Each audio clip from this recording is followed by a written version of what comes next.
আয়াত ১০১ قل انظروا ماذا في السماوات والأرض وما تغني الآيات والنذر عن قوم لا يؤمنون অনুবাদ বলুন আসমানসমূহ ও জমিনে যা কিছু আছে সেগুলোর প্রতি লক্ষ্য করো আর যারা ঈমান আনে না নিদর্শনাবলী ও ভীতি প্রদর্শন এমন সম্প্রদায়ের কোনো কাজে আসে না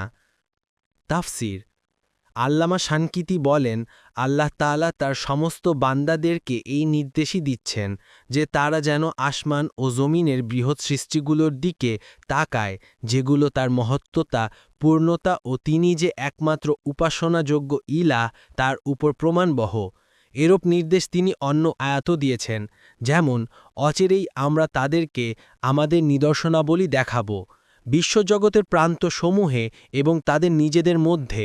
যাতে তাদের কাছে সুস্পষ্ট হয়ে ওঠে যে অবশ্যই এটা সত্য এটা কি আপনার রবের সম্পর্কে যথেষ্ট নয় যে তিনি সবকিছুর উপর সাক্ষী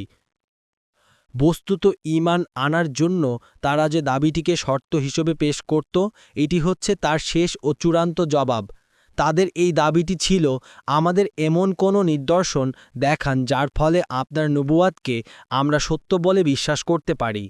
এর জবাবে বলা হচ্ছে যদি তোমাদের মধ্যে সত্যের আকাঙ্ক্ষা এবং সত্য গ্রহণ করার আগ্রহ থাকে তাহলে জমিন ও আসমানের চারদিকে যে অসংখ্য নিদর্শন ছড়িয়ে রয়েছে এগুলো মুহাম্মাদের বাণীর সত্যতার ব্যাপারে তোমাদের নিশ্চিন্ত করার জন্য শুধু যথেষ্ট নয় বরং তার চাইতেও বেশি শুধুমাত্র চোখ খুলে সেগুলো দেখার প্রয়োজন